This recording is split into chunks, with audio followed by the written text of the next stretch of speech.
we go. Like, my heart is beating, bro. This group of teenagers are in the middle of exploring an abandoned building in Michigan. Just a few feet away from them is something they were never meant to see. You want me to get close up for you? Hey, I'm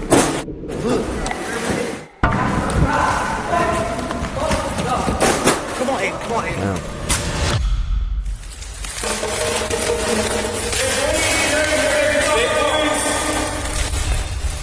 When police arrive to investigate, they discover this killing might be part of something far darker, with ritualistic clues pointing to a murder orchestrated by a cult. And as detectives begin closing in on its members and turning them on each other, they discover that this may not have been the cult's first victim.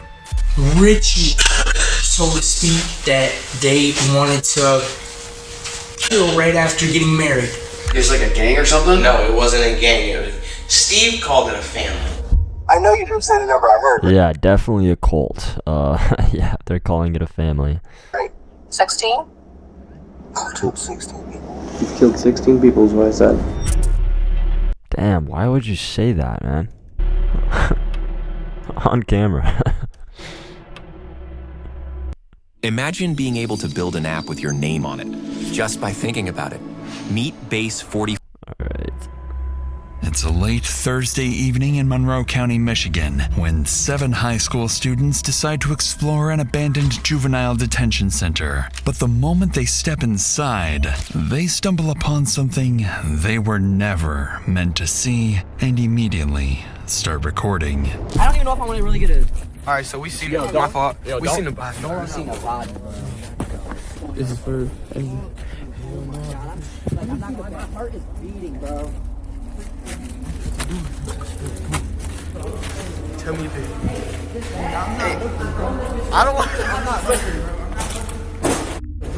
I'm not looking either. Look. Bro, you could be shocked. You want me to get close up for you? Hey, I'm about to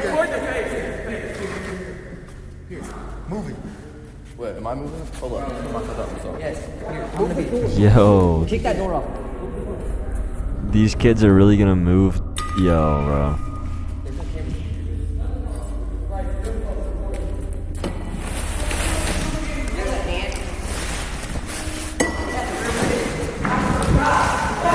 Damn. Come on, Aiden. Come on, Aiden. Oh, they were like moving like the rag off of it or something. Upon seeing what appears to be the dead body of a young woman, the boys run back to their car and drive off. Despite knowingly trespassing, one of them calls 911 and begins describing in detail the gruesome discovery they had just made inside. Monroe County 911. What's the address of your emergency? Hi, so we were exploring a abandoned building, and I think we found a dead body. Okay, what was the address? Right now we're at the Monroe Travel Center. Where was the address you were exploring? It's the old student center, or like an old school or something. You're pretty far away from Netto. Yeah, because we drove away and we didn't know what to do. Tell me exactly what happened. Like, he moved a door that was on the ground, and underneath it there was his heart, and under the heart he saw a foot. So we left and called. Can you give me a call when you get back to the pilot center? Yes. After directing the teens to a safe location, Michigan State Police are dispatched to Boysville, an abandoned juvenile campus with dozens of rooms and corridors. Once officers arrive with no electricity and a potential homicide scene waiting inside, they draw their weapons and prepare to move in. Just keep track of how many rooms, like, look at how many sections there are of the building. Keep track of how many sections you think you're going through so you don't get lost. Yeah. So you three want to go first, me and Llewellyn will stay back. One row.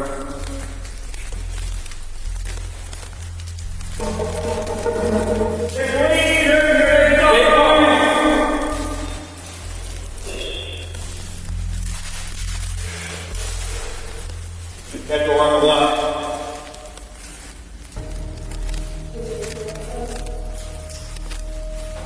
Long hallway. Long hallway.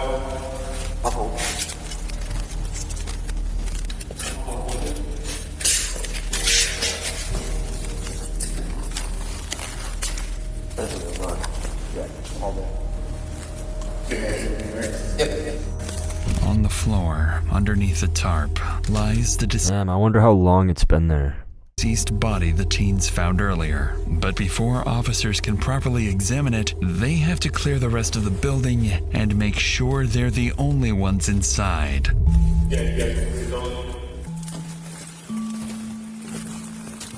What if they find another body?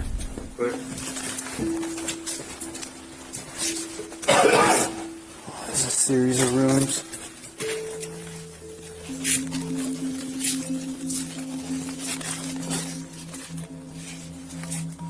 That's why you can't just let places be abandoned, man, because then stuff like this happens. Multiple doors here. Let me take right.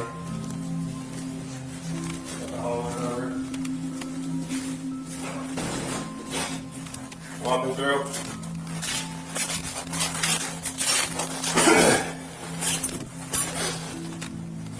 Walking through. Take please.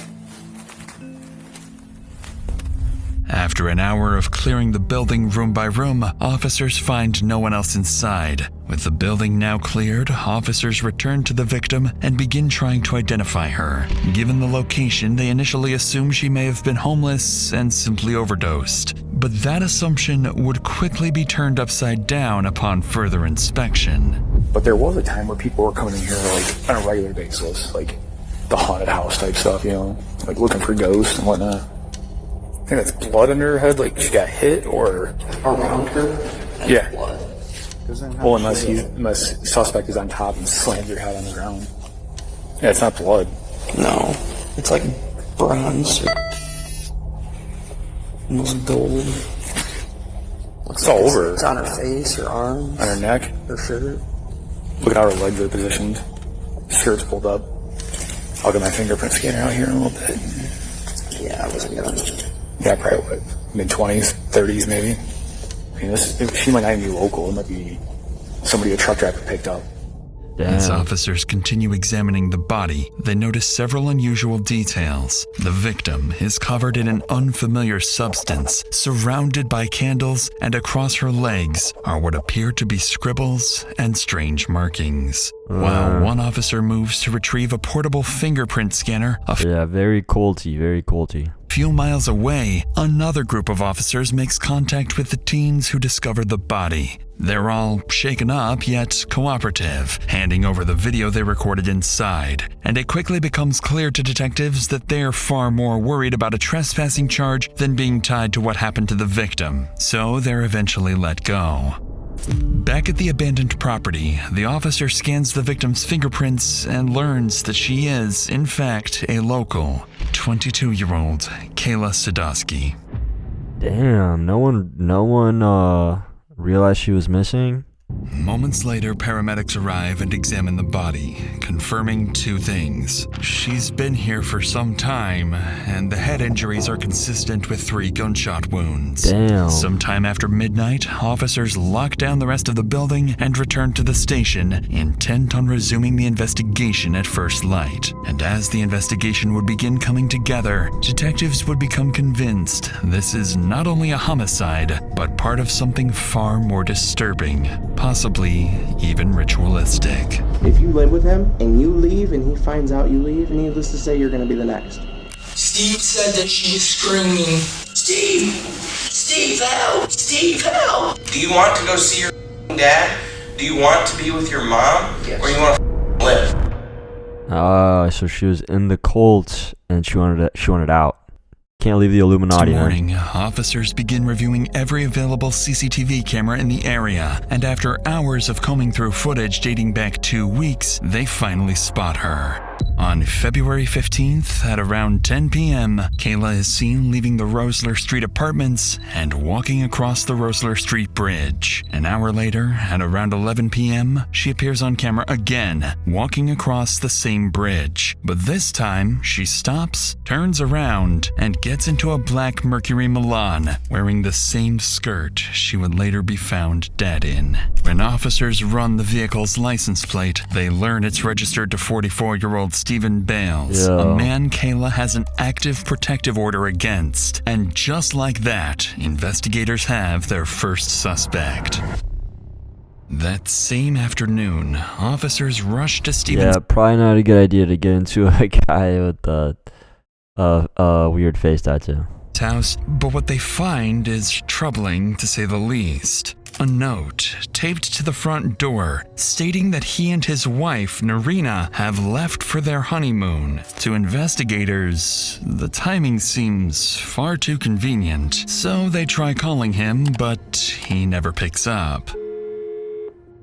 This is Stephen Bales. Leave a message after the beep. A search warrant is requested, but in the meantime, there's little police can do but wait, while Stephen and whoever else may be responsible remains free to roam the streets.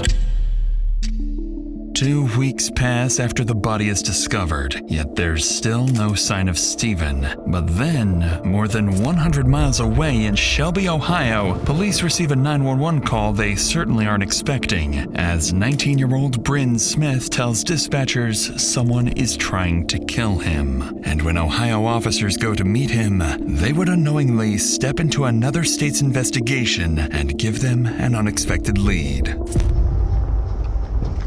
Hello, what's going on? So I finally got away from them, and I just called the cops, so they're getting out. So I got you on the phone because you're a witness for me. So my cousin in Monroe, Michigan. Okay. This is my aunt, by the way. She knows like everything going on. Is she on FaceTime? Yeah, she's on FaceTime. She's you can't really see her. I can see it. Okay. Good. So he's wanted for murder right now in Monroe, Michigan. For the Kayla Sadowski death. And I was apparently wanted for it as well at some point, but I had left his house today, just ran away from him because like he never gives me, he's like weird, he'll keep you at his house, he'll use you for your money. Do you have any ID on you? I have nothing on me except my tablet, my phone, and socks. Well, I tell you what I'm going to do, just because I don't know you, I'm just going to pat you down. That's fine. Do you have any knives or anything on you? No, just socks. Okay, well somebody pat you down. Do you live here? No, this is some strange company called Gods. So what's this cat's name? Steve Bales. This guy was just walking down the sidewalk and called the cops. Like, I ran away from him. Like, I ran. I don't know how long I've been running. I just ran away from him. We stopped Oh, okay, that makes more sense. to the gas station, I just ran. Does that make sense? Like, I stopped because, like, I lived with him, and he won't let you leave his house when you're there. He's weird. He will hurt you. I have videos of the person that did it admitting to it. Oh, wow. Because I lived with all of them in the house together, like in one bedroom. And she was acting real funny one day, so I had like walked away and I called her on my own phone and I got videos of her. Why don't we go out of the seat in the back of this officer's car on the other side? He's like, yeah, I'm taking you to jail, buddy. Come. Yeah. As if the investigation wasn't complicated enough, Bryn is accusing someone other than Stephen of being the killer and even refers to a group of people he and Stephen had been living with. The problem is, these officers are from another state and know nothing about Kayla's murder, so they decide to take him to the station to get some clarity on the situation. Upon arriving, officers contact Michigan State Police, and that's when they're finally briefed on Kayla's murder investigation. More than anything, Michigan investigators are fixated on this alleged confession video, urging Ohio detectives to obtain it as quickly as possible. And once Bryn sits down for his interview, what he would go on to describe would sound to detectives almost as if he had just escaped a cult. Now you don't gotta worry about me being killed. So, what was, and this gentleman that apparently killed this girl, what's his name? Steve. Well, I know who killed her. I have a video of her admitting to it. Because we all lived in the same apartment together. There was a one-bedroom apartment that he owned, him and his wife. He had like 8 people living there. I was one of them. And in order to live there, he took your food stamp card. He would take whatever card you had, and basically your money and everything was his. I did not agree to that, so he knew not to take from me. I just stayed there. I slept on the couch. I woke my head and I laid my head. So we're going down, and he gets married through all this. Now, our ex becomes missing. So I was wondering. This is so Trailer Park White right now, man. Because you say RX. Yeah, we both had dated the same woman. Okay. So. What the fuck? Both dated the same women, dude. What's next? Are they cousins? Becomes missing, and everybody in the house starts acting weird. So I'm gonna try to pull up this video of Caitlin, the one who supposedly killed Kayla, admitting that she did it. Did you ever think about going to the Michigan authorities with this? I couldn't. Why? If you live with him, and you leave, and he finds out you leave, and he finds you, basically, needless to say, you're gonna be the next. So if you live with him, you're not allowed to leave. He's basically a person who's gonna get you in his house and is gonna trap you in him, keep you just for your money. To Detective's surprise, Bryn seems unusually open and talkative for someone who believes he's being hunted. After all, there's no telling whether Steven will come after him the moment this interview is over. At this point, investigators need to see this video Bryn can't stop talking about, but what they're about to see would be far more than Bryn promised. So who do you think killed this girl? I know who killed her. I got the video right here to show you. Okay, well, let's see it, my man. You can obviously tell I was shocked as hell. How many? I know you didn't say the number I heard, right? 16? He's killed 16 people is what I said. I haven't never been to jail for it. And you see I've never been to jail for it. And now I have one more video of her admitting that I was the killer of Kayla, basically. Why did you threaten my son? She threatened my son. So that conversation that I watched, she said that she did it because she threatened her son. Yeah. Do you know some more information about that? No, that's all I know. Like, I don't was go it to church? like is It her? was- apparently, she threatened her son at church. That's the most I know of that. And how'd she kill her? She said that she shot her twice. Okay. On the video. Wow. She even said that she threw the gun in the river. What river? If I know. Mm-hmm. Check this out. Damn, I'm going to dude. show you how I afforded this car. This is crazy. Okay, you ready? All right, $118 for car insurance. That's how much I was paying, okay? I picked... The woman in the video is 33-year-old Kaylin Ramsey, seemingly implying that she was responsible not only for Kayla's death, but for 15 other murders as well. It's a chilling claim that investigators would have no choice but to look into, especially coming from someone they would later connect to a deadly cult. After several more hours of questioning, Bryn is eventually released and told to notify investigators of any contact from Steven or Kaylin, unaware that the man they've just let go may not be as innocent as he claims. Damn, it's actually him? That'd be crazy. Later that evening, investigators call Kaylin and are surprised to learn that she's also in Ohio, so they ask her to come to the station the following day to assist with the investigation, withholding the real reason they want to speak with her. And, interestingly, she agrees, almost as if she already has a plan to outsmart the detectives. The next morning, Kaylin arrives at the Huron County Sheriff's Office in Ohio, and alongside her is her lawyer. But as she's escorted to the interrogation room, there's a surprise waiting for her. Detectives from the Michigan State Police, including lead investigator Detective Peterson, have traveled to Ohio for this very interview. And as Kaylin's interview begins, her story would quickly start to unravel until she eventually slips up and says something she was never supposed to know. But before we get to that, this case is a disturbing reminder of how quickly someone else's actions can change your life forever. In January 2021, 62-year-old Lewis Brown was driving to work at his job as a deli meat cutter when another driver pulled out into an intersection and collided with him. The crash left him with severe injuries that changed his What life is this, an forever. ad? And the worst part? And that's Morgan. forthepeople.com/Dr. Insanity. With that said, let's get back to Kaylin's interview, where she's about to reveal something only someone connected to the murder should have known. We're going to be asking you a lot of questions. A lot of these questions we already know the answer to. So, I don't play games, you know that? We went and got him to make sure you had him here. Mm-hmm. Right? That's important, that I want to make sure you feel comfortable. Rate your life on a scale from 1 to 10. 1 is the worst life ever, 10 is the best life ever. Right now, it's a 1. It's a 1? But after, hopefully today, it'll be a 10. Okay. So, what's going wrong right now? Me living my life in fear And why are you living in fear? because of this guy, Stephen Bales. Okay, why are you so afraid of Stephen Bales? He's threatened my life. Okay, how did he threaten you? He's threatened to kill me. Okay. Do you know Kayla Sadowski?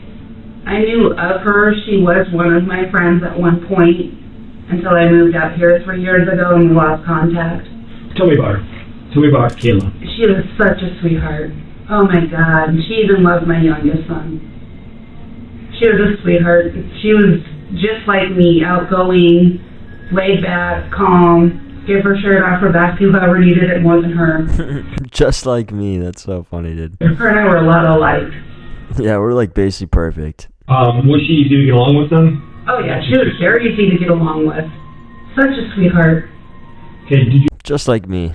have any conflicts with her ever? No, I've never had a conflict with her at all whatsoever. Was there a time where, recently where she accused you of hitting with her belt? No, not that I'm aware of. I mean, it's something I would never do. I don't have a mean bone in my body. Okay, understood. Anyone you talk to about me will tell you I'm such a sweetheart. Okay, I believe it. Last contact I had with her was just shortly before whatever happened to her, and it kills me. I had just talked to her about maybe the day before or maybe a few days before she had passed at the grocery store. Okay. When was that? What? Around Valentine's Day. Here, Kaylin seemingly places the murder around Valentine's Day, nearly 2 weeks before Kayla's body was discovered. To investigators, this appears to be a major slip-up, as the precise date of the murder has never been publicly released. The detective, however, refrains from confronting her, careful not to cause her to shut down. But now, he would reveal the real reason she's here and see if she can somehow explain it away. I'm not making this up. I'm not here to trick you. We have a video of you saying that you were the one that killed her. No. I would never kill anybody. Because I'm a sweetheart. I would never hurt anybody. Listen, that's why I take a day in my life. This is why I take the time to talk to you. So it's 5 videos. We'll go through them all if you want to. Unless they're trying to pin this on me that I had nothing to do with. Well, let's watch these, and I want to talk to you because let's just. How many? I know you didn't say the number I heard, right?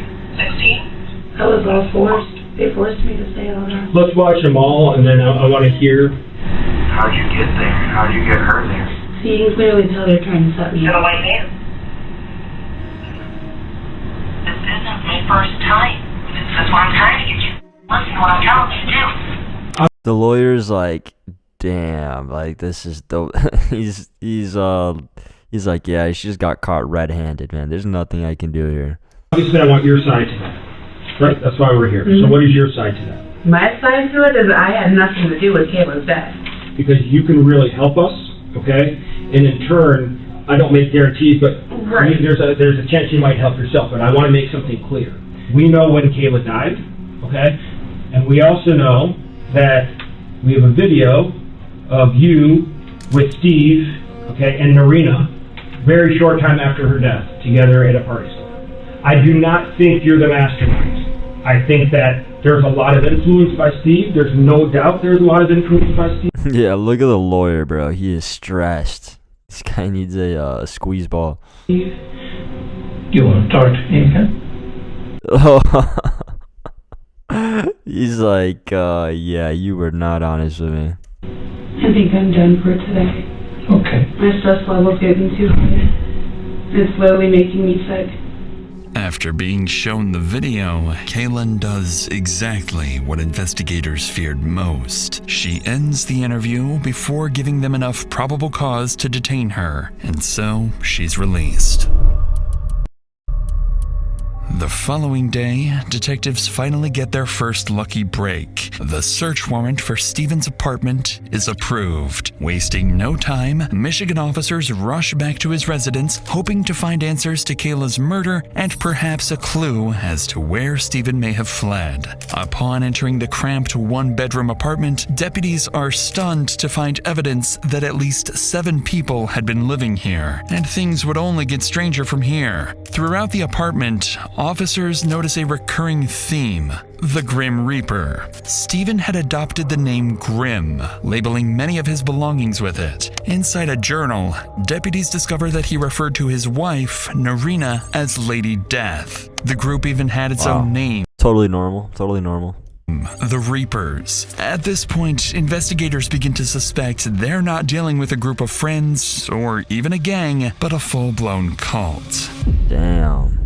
As the search unfolds, investigators back at the station begin monitoring Stephen's online activity, and before long, a Facebook photo stops them in their tracks. The image was taken during Stephen's wedding on February 14th, Valentine's Day. Police immediately recognize Stephen, his wife Narina, Bryn, and Kaylin, but the remaining 4 people are complete unknowns to the investigators, and detectives suspect they may also have been involved in the homicide. Stephen's mother is quickly rolled out, along with a family friend who appears to have little connection to the group. But the same can't be said for the remaining 2, Alex Fico and Sierra Bemis. This is like Trailer Park Central right here. 2 people Stephen has taken under his wing. That same afternoon, Detective Peterson calls them both and asks them to come to the station. And as Detective Peterson prepares to interview them, he needs to answer 2 critical questions. What is their connection to Stephen, and where does their loyalty to him end? Tell me about your relationship with Steve Bales. He was a good father, kinda. Didn't really get along. Good father, kinda. What didn't you get along with him for? Because he always wanted to take my money and use my food stamps. Did you let him? Father, so is this her daughter? I gave him my card and he never gave it back. I want you to tell me everything you can, everything you know about the death of Kayla Stosky. Everything I know. Alright, so Steve Bales, I met him at Buscemi's Pizzeria, Monroe Street. I was real strung out one day and drunk at the same time, and guy took me by the hands, looked me dead in my eye, and told me that I could get over it. You know, you gotta die. Steve had Yeah, so a very firm handshake, and it felt brotherly. It felt like he was expressing love towards me. They made me feel good for like being sober and not drinking. That was nice of them, actually. Okay. Was there anything good about Steve? No. No. Because you described him as a good father, so there was nothing good about him. No, not really. Okay. Do you think he used you? Yes. Okay. Interestingly, Sierra struggles to find a single good thing to say about Stephen, yet both she and Alex still consider him family. Like many manipulative leaders, Stephen targeted vulnerable people at their lowest, offering them support, housing, and a sense of belonging. Over time, that trust turned into control, with members handing over their income and providing for him financially. But how, bro? Like, how? What is he saying to you guys that is just that you're just giving him all your money and food stamps? Like, I'm just so confused. Stephen's influence extended far beyond money and into violence, as Detective Peterson is about to learn. So when was the night that Kayla got murdered? I believe it was the night of their wedding. Like, they just crazily went out and, you know, that was their ritual, so to speak, that they wanted to kill right after getting married. Caitlin, Kay, the one who, she did the killing. At least she said she did the killing. So Kaylin and Kayla didn't get along. Why not? Because they was already fighting over Steve. So were Kaylin and Steve, were they romantically involved? Yes. Okay. Damn. And Kayla and Steve were romantically involved? Yes. And so Kaylin, this is all making sense now. you're saying, no, I don't want to put words in your mouth, was jealous of Kayla? Yes. Was Steve planning this at the wedding? Not like sit down saying, we're doing this, and I'm doing this. No. So, based on what you can tell, do you think Steve helped plan this? Yeah, I think Steve planned it all. He said she's gotta go. As the interviews continue, Detective Peterson learns that Steven was involved with 3 women at once: his wife Narina, Kaylin, and Kayla, with They're all chopped, dude. They're all chopped, so it might as well be 0. tensions between Kaylin and Kayla escalating for months. Detectives suspect Steven was deliberately fueling his rivalry for his own benefit. But Detective Peterson would soon learn that Steven wasn't the only man in the house exploiting the women. As Alex's and Sierra's interviews are unfolding, detectives decide to give Bryn a call and ask him to come to the station. After being the first to expose Kaylin and appearing in Steven's wedding photos, Peterson is convinced he must know more about the murder than he initially admitted. And as he sits down for his interview, investigators are about to discover that Bryn played— Bro, why is he sitting like that, dude? Sit up, man. A role as well, one he conveniently failed to mention the first time around. Because I know you guys have camera footage of me driving. And I know you guys got the footage from where I picked her up. I'm not stupid. Exactly. And where did you pick her up at? At the corner store. Did you just pick up her? Are you alone or are you with anybody else? Oh, no. There was someone else in the car. Who was with you? Steve. So, what was the conversation that led to you picking her up? Hey, where are you? What are you doing? Nothing. Off work. What are you doing? Nothing. You want to hang out for a few? Well, there was Steve's chance because he knew I was talking to her. Yeah, you better do that. Okay. So does she think, and I'm not sure, does she think that you guys are dating again at this point on February 16th? I'm guessing, because she called me babe at one point. Okay, so what makes you think that she's now... I didn't like that. What makes you think she's now... She believes that you two are together as a couple? Because she called me babe for like 3 times. I didn't say anything, but the 4th time I said something So about before it, you picked her up but I on wasn't. February 15th or 16th in the black car with Steve hiding in the back seat, and if I got anything wrong, correct me. I'd just like to kick it back out so we're on the same page. When was the last communication you had before that? Was there any communication that made her think that you guys were together as a couple? Any like pillow talk type of stuff? The most I can think that This she is so trailer park, bro. think we were together is when I said, I love you, you're a really good friend of mine. And I said that on Valentine's Day because she called me and said, I got chocolate for you. Although Bryn insists he was simply following Steven's orders, what he doesn't realize is that detectives have already recovered his text messages with Kayla, telling a very different story. For weeks, Bryn had been romantically speaking with Kayla online. In fact, just days before her death, she had saved his number in her phone as boyfriend. And now detectives would begin looking at Bryn, Sierra, and Alex side by side, comparing their stories and exposing contradictions. With pressure mounting and the possibility of prison looming over them, the Reapers are moments away from turning on one another, shattering the loyalty Steven spent years building. Okay, you were there when she was shot. But I didn't pull the trigger, nor did I go in the building. Thank you. Exactly. So I was a driver threatened by my life. Do you want to go see your dad?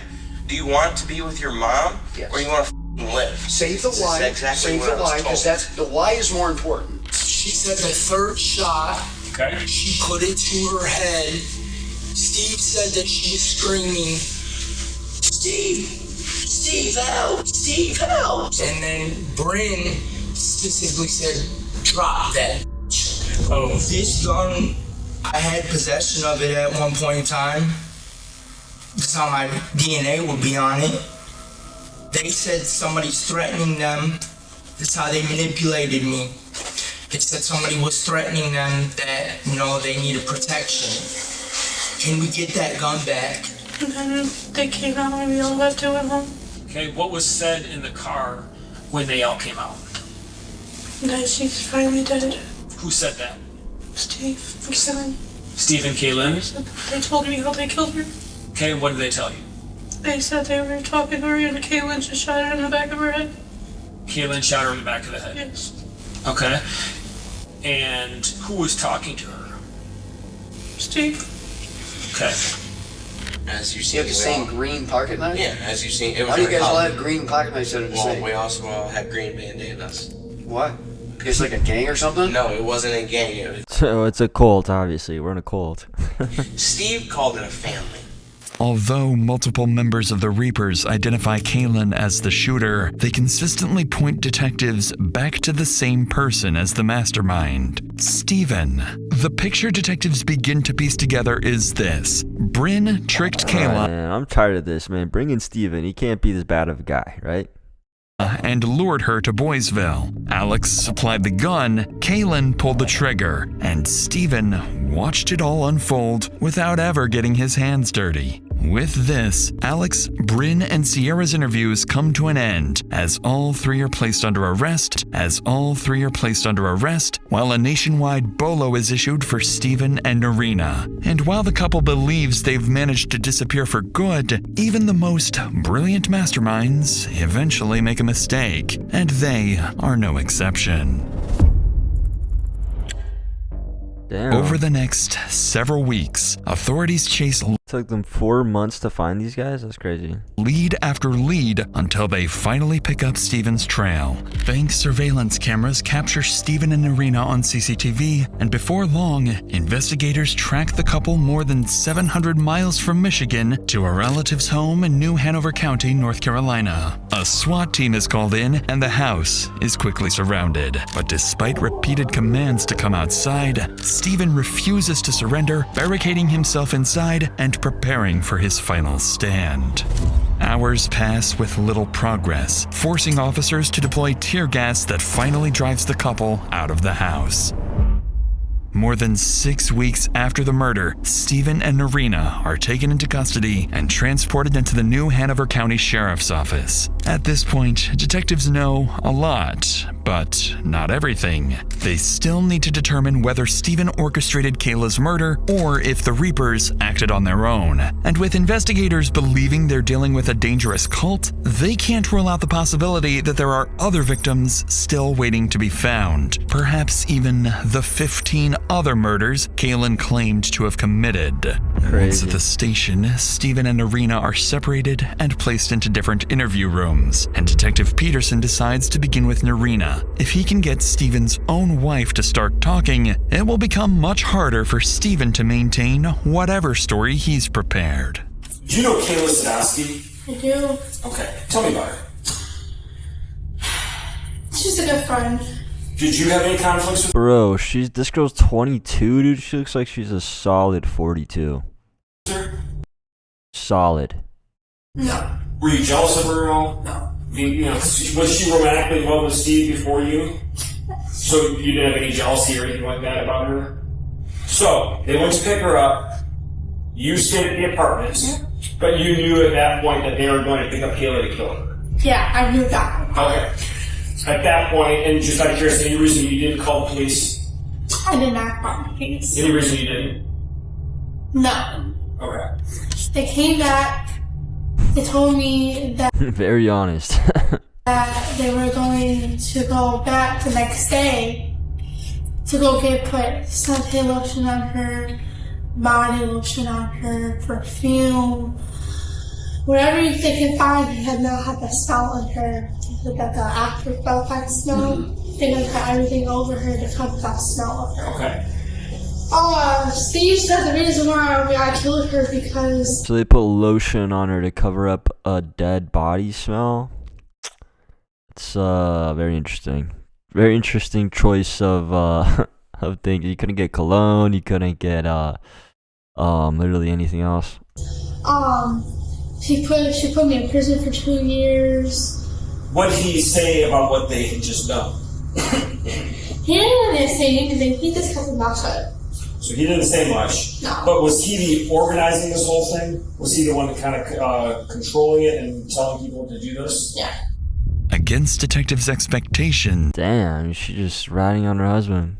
Even Steven's own wife is telling them that he's the one behind it. With that, Narina's interview is wrapped up, and there's only one more person Detective Peterson needs to speak with. As Steven sits in the interrogation room, he has no idea that the people There's the big dog right here. he spent years controlling, including his own wife, have already turned against him. But going into this interview, Detective Peterson faces a challenge. Upon hearing of Steven's arrest, his mother has already requested an attorney who is now on the way to the station. And so, the clock is ticking. Detectives need to extract the truth from Steven before the lawyer arrives and shuts the interview down. I'll answer some questions, whatever you guys got, the best as I know, but my mom says she's going to try to do everything she can to get me a lawyer and everything. So, is that, you want to answer questions? But I can stop anytime. You can stop anytime you want. Okay, go ahead. You know Kayla Sadowski? That's my ex-girlfriend. Me and her have had past for years. And tell me about her. I miss that girl, but she's a handful. She's like, me and her, we always argued all the time. About what? Just anything. Like, she'd get jealous if I'm talking to somebody. Like, if I'm talking to a cousin that's a female, she would think I'm cheating on her. I mean, I probably would, dude. I mean, you guys are Trailer Park Central, not a far fetch, you know. And then she would threaten me, like she would kill me. She pulled a gun out on me and Brian. Were you upset with her specifically about, say, did you blame her for going to prison or anything like that? No, because you want to know the funny thing about that? Mm-hmm. She put me in prison for a year. Mm-hmm. Said that I choked her, that I slammed her against the wall. She lied because I was messing with her sister at the time. Oh my god, so bro. You were not involved with this could not get any more Trailer Park, bro. planning and execution of Kayla's death? No, I was not. Was Bryn involved? He was with me at the time, and the only time he wasn't with me, no, Brian came down there, because he drove with us. And when you say he was with me at the time, at what time? When we were going on our honeymoons and when we went to South Carolina. Okay, so what does that have to do with when she was killed? I'm not sure. I don't know. Well, you brought it up, so I'm just curious. You said that he was with me at the time. What do you mean? Oh, like when I was going down to South Carolina and Florida. Right, what does that have to do with Kayla's death? Oh, I don't know anything about that. You, just you, building your app. What do you guys Base think? 44. In an attempt to deflect blame from Bryn, Steven just revealed he was with him at the time of Kayla's murder. But there's a problem. Kayla's time of death was never made public. And just like Kaylin, Steven has unknowingly implicated himself. In Steven's mind, Kaylin is the one who pulled the trigger, which makes him innocent. But detectives see it very differently. They view Steven the way prosecutors often view notorious cult leaders like Charles Manson. The person who pulls the trigger isn't always the most responsible. Under the law, the person who plans a killing can be just as, if not more culpable than the one who carries it out. Seeing that Steven refuses to tell the truth, Detective Peterson decides to push harder and reveal damning evidence Steven can't talk his way out of. But this strategy is about to backfire. Alright, so have you ever been to the old Boysville facility? One time. When was that? That was many, many, many years ago when it was open. Remember when we started talking, right? Yeah. I told you, I know everything about you, Steve. I know everything about, I know more about your wife and your Bryn and yourself probably than you do. Damn. He says, I know your wife better than you do. So, and I'm going to ask you straight up, is there any reason, or I should say, would it surprise you to know that we have a Facebook conversation between you and Bryn at Boysville that night? No, you don't. I can guarantee we do. Well, this is where I need my lawyer then. Okay. Sounds good. Because I know that's not a lie. Oh, it's a guarantee. You'll see that. It's not a lie. The only thing that's been a lie is what you've been telling me since we sat down. Damn. Understand we've talked to... So everything I just said was a lie? Yes. Okay. I need a lawyer then. Okay. That's fine. And I just told you everything by play what happened. Okay. Just know this. The fellowship you have is broken up. Everyone's talking, including your wife. We smoke in an arena. We know everything. And I mean everything. So, it's up to you if you want to talk. You said you want to talk to your lawyer. I'll let you have your lawyer. But this will not help you. Okay? Any questions for me? No, sir. Okay. Damn. So he just messed that up then, basically, because now he wants the lawyer. The moment detectives confront Stephen with evidence placing him at the crime scene, he's caught off guard and completely shuts down. And now, even without Stephen's confession, investigators are able to piece together what happened to Kayla that night. Stephen orchestrated the attack, recruited the others to carry it out, and later returned to conceal her body before fleeing the state. Kayla He just put a rag over it and dipped, dude. Oh my god. was the attacker. She participated in the assault and ultimately fired the shot that killed Kayla. Bryn was the lure. Posing as her boyfriend for weeks, he gained Kayla's trust and convinced her to meet him, ultimately driving her directly to her death. Wow. Bring her with you too, but don't let her know that you are. I'm sleeping in a tent underneath the bridge, by myself. Send me location. I got Kayla. She's in my hands now. She fell right in my trap. What? LOL. Dude, I can't find the gym. I hear you. You getting closer. Clear.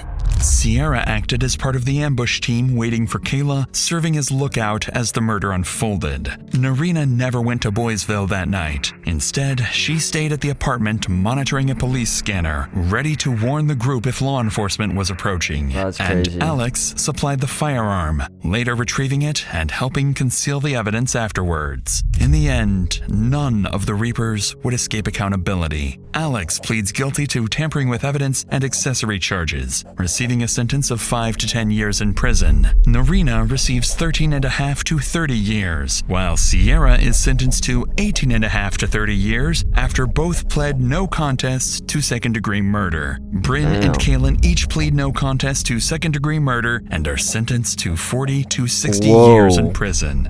And Stephen Bales is convicted of first-degree murder and conspiracy to commit murder, receiving life without parole, along with a second life sentence with the possibility of parole. Yo, that is crazy. These guys got some crazy charges. As for Kaylin's claims that she had murdered 16 people, detectives were unable to connect her to any other killings, leading them to believe the confession was fabricated under pressure by Stephen and Bryn. Even so, investigators are still looking, because there's no way of knowing whether Kayla was their first victim or simply the first one to be found. And while this case left Michigan shaken by a deadly cult no one knew existed, our next case takes us to a place where violence and gang activity lurk around every corner. These are the Damn. All right, well, that was it, guys. That was crazy. Yeah, crazy.